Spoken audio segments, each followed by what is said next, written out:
أعوذ بالله من الشيطان الرجيم بسم الله الرحمن الرحيم قد أفلح المؤمنون قد أفلح فلاح پائی، کامیاب ہوئے، المؤمنون مومن کی جمع، یقیناً فلاح پائی ہے ایمان لانے والوں نے یقیناً فلاح پائی ہے ایمان لانے والوں نے۔ سورۃ المؤمنون۔ ایمان لانے والوں سے مراد وہ لوگ ہیں جنہوں نے محمد صلی اللہ علیہ وسلم کی دعوت قبول کر لی، آپ کو اپنا ہادی اور رہبر مان لیا اور اس طریقے زندگی کی پیروی پر راضی ہو گئے جسے آپ صلی اللہ علیہ وسلم نے پیش کیا ہے۔ فلاح کے معنی ہے کامیابی و خوشحالی۔ یہ لفظ خسران کی ضد ہے جو ٹوٹے اور گھاٹے اور نامرادی کے معنی میں بولا جاتا ہے۔ افلح الرجل کے معنی ہے فلاں شخص کامیاب ہوا، اپنے مراد کو پہنچا، آسودہ و خوشحال ہو گیا، اس کی کوشش بارآور ہوئی، اس کی حالت اچھی ہو گئی۔ قد افلح یقیناً فلاح پائی۔ آغاز کلام ان الفاظ سے کرنے کی معنویت اس وقت تک سمجھ میں نہیں آ سکتی جب تک وہ ماحول نگاہ میں نہ رکھا جائے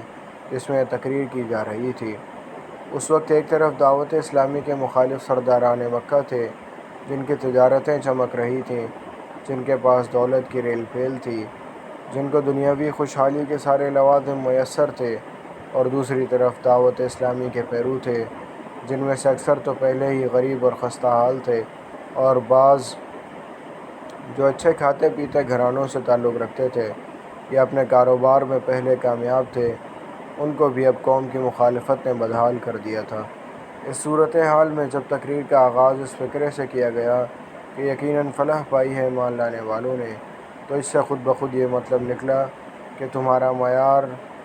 فلاح و خسران غلط ہے، تمہارے اندازے غلط ہیں، تمہاری نگاہ دور رس نہیں ہے، تم اپنی جس عارضی و محدود خوشحالی کو فلاح سمجھ رہے ہو وہ فلاح نہیں، خسران ہے، اور محمد صلی اللہ علیہ وسلم کے ماننے والوں کو جو تم ناکام و نامراد سمجھ رہے ہو وہ دراصل کامیاب و بامراد ہیں۔ اس دعوت حق کو مان کر انہوں نے خسارے کا سودا نہیں کیا بلکہ وہ چیز پائی ہے جو دنیا اور آخرت دونوں میں ان کو پائیدار خوشحالی سے ہمکنار کرے گی،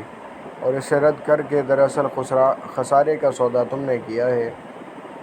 جس کے برے نتائج تم یہاں بھی دیکھو گے اور دنیا سے گزر کر دوسری زندگی میں بھی دیکھتے رہو گے۔ یہ سورہ کا مرکزی مضمون ہے